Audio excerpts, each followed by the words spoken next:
welcome back to the One Tree Hill Rewatch here on the Filmaholic channel.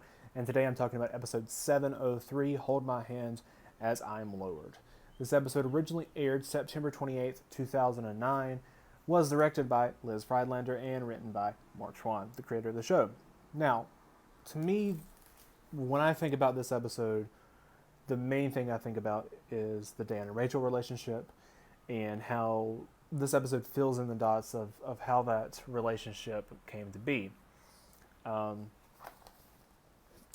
There's different flashbacks, right? So the episode shows, and we also get more flashbacks later in the season 2 of how he got his new heart, because that's not revealed yet either. That we reveal that in the 7th episode, because at this point in the show, just keep in mind that they're still lying to the audience, or we're still fooled as an audience to think that he is still living, okay, with his bad heart, and nothing has happened to him yet, and he's living on borrowed time.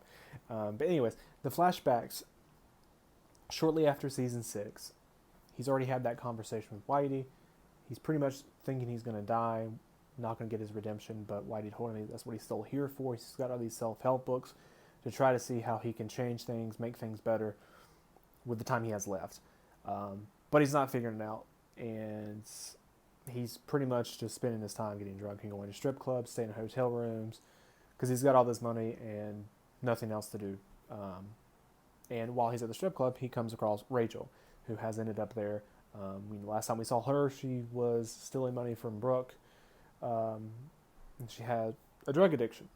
So at this point, I think it's also mentioned in this episode, or maybe a couple episodes after that, where it's revealed that her addiction, she got clean before this incident happened, but then didn't have any money, so she ended up at the strip club.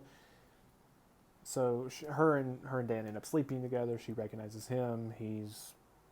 Doesn't recognize her first, really, but then he does, and he's like, "Oh, you're bookmarked on the page, whatever," and Lucas's book, because he has Lucas's book too that he keeps reading, which I like. He talks about that too. He talks about how his former self, even though he was a bad guy back then, he had power.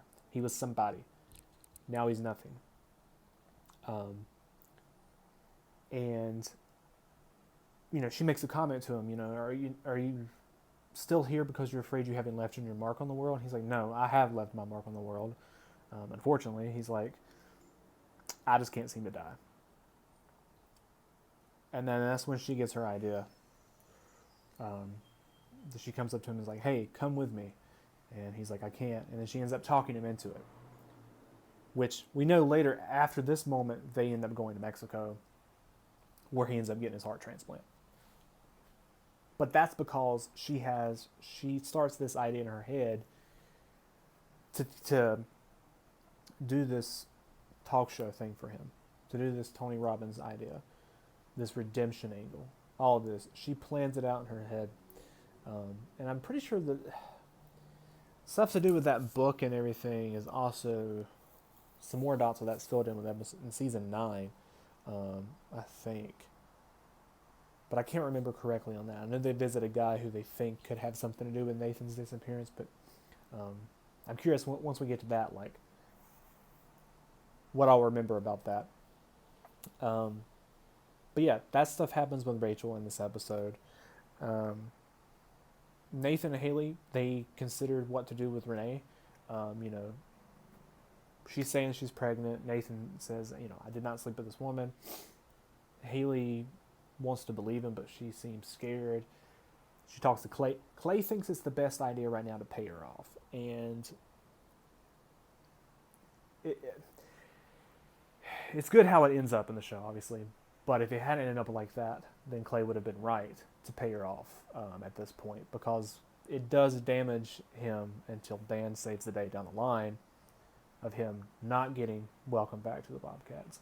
Because, they make that point where it's like, yes, when the baby's born, they'll do a blood test. They'll prove that it's not his. But at that point, the damage to his career would have been done. So Clay says, let's pay her. But by the end of the episode, they decide that's not the right decision for them.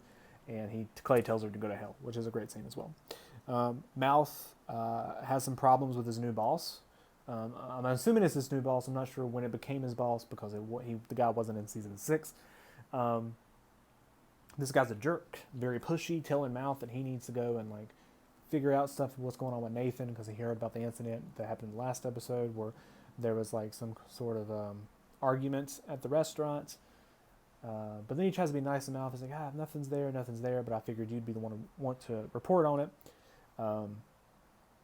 But that happens in this episode.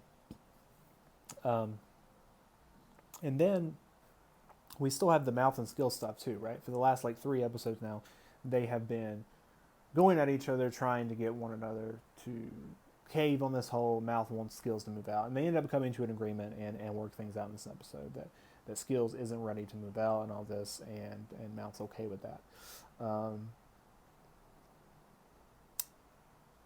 Alex gives Julian her script in this episode. She actually meets Julian in this episode. So they have the photo shoot that Quinn does for Clothes Over Bros on top of, top of Clothes Over Bros. Julian's there. He meets Alex, who immediately starts flirting with him, and you start that relationship that will continue throughout the season which turns into like a flirtatious, troubling relationship to them being friends later on, which I actually like that when we get to that point. But then she gives him the script in this episode that she wrote, but she doesn't tell him that at first. She just wants him to read it and to see what he thinks. So that happens in this episode. Alex and Clay end up sleeping together at the end of the episode. This is like the second random type sleeping thing that we've seen with Clay in the season. The first was Kylie, and that comes back, and then now Alex. Which I wonder if there was ever any consideration of those two characters having any sort of relationship, or was it always meant to be Clay and Quinn? I assume it was always meant to be Clay and Quinn. Because like I've said, in the past episode, I feel like their whole reasoning bringing in both of them was to fill the void of Lucas and Peyton. Clay, like I said, I like his character a lot. Quinn, a filler character to me, never does anything of importance. But maybe there'll be something that changes my mind as we continue watching through season 9. But just based off my memory, I don't remember there being anything. I can't remember any storyline of her on her own that does anything for me. Like, there's some stuff with her and Clay. I mean, her and Clay in that relationship that we work into in the season, I actually like their relationship at first.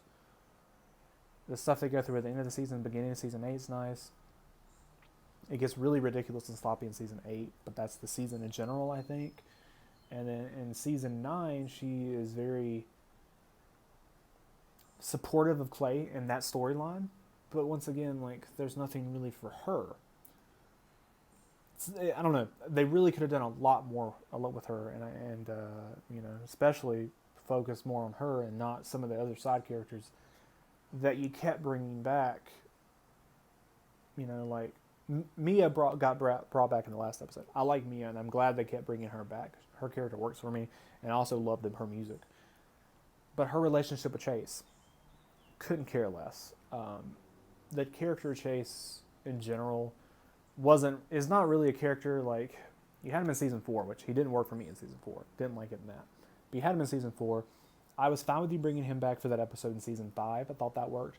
But beyond that, like, I don't really think you ever should have brought Chase back. Like, I know they like... And I feel like sometimes when you get into these shows and you have certain cast members that like each other, right?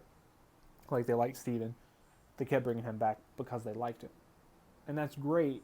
He's a nice guy. I mean, I've met him when I went to watch season 7 be filmed. Super cool dude, and like, I can understand where they're coming from, but sometimes you got to like think about, like, is this character any good? Do we want to keep writing this character? Are they doing anything for the show, really? Now, I will say in season 9, I do like Chase. He has a good storyline then, but look at all we have to get to before we actually finally get a good storyline with him, and that's in the final season. And even beyond that,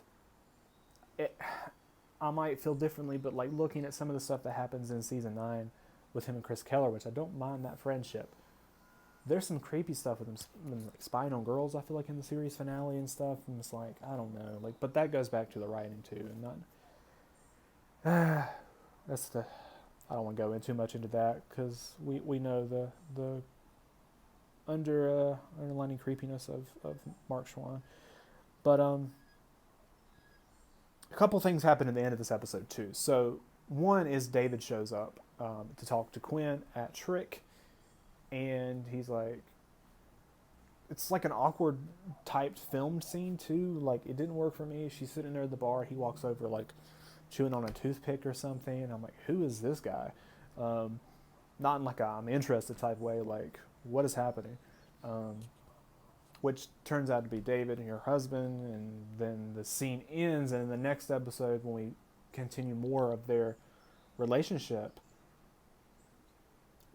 I guess it's supposed to assume that at that scene in the last episode, she just got up and ran out of Trick. Like, they didn't have any kind of talk in that episode, which is weird to me. Why you wouldn't have a conversation in Trick that night? She just got up and left, and nothing was said. Really awkward. And that goes back to, I'm pretty sure that actor like dates or was married to the actress who plays. Her name Allison. Like, that's how much that character doesn't. I think I don't know. The Skill's girlfriend right now, but later she has a thing with Mouth, and Jamie's teacher. She was introduced in season 6. Once again, another character is like, I don't know why you kept bringing this character back. Like, I'm sure she was awesome to be around, but like, the character is no good. Don't keep bringing her back. Focus more, could have taken this stuff out and focused more and gave Quinn an actual good storyline, because she's a season regular. She's not just some character that floats in and out to serve other people. She actually is one of your main characters. Needs a better storyline and some better writing, and I'll talk about that more as we go through it, because it really bothers me. And then the last scene of the episode is Nathan walking down to talk to Jamie and tell him probably not everything, but hey, some stuff is about to go down and our lives are about to change a little bit. And I love that scene because it goes in slow motion shot. And all these scenes, all these episodes here at the beginning were filmed in the summer in Wilmington, so you can tell it from the look at it, you can feel it watching it, the sound of just the outdoors in Wilmington, in the show, the glow on everybody, and then the music in this episode plays, and the slow motion shot of him walking down there to tell his son. And how do you explain this to an 8-year-old or 7-year-old? He's 7 in this season. But yeah, I thought it was a really great moment. So that is 703. Next video, I'm going to be talking about 3 episodes together, and that's going to be 704, 705, and 706.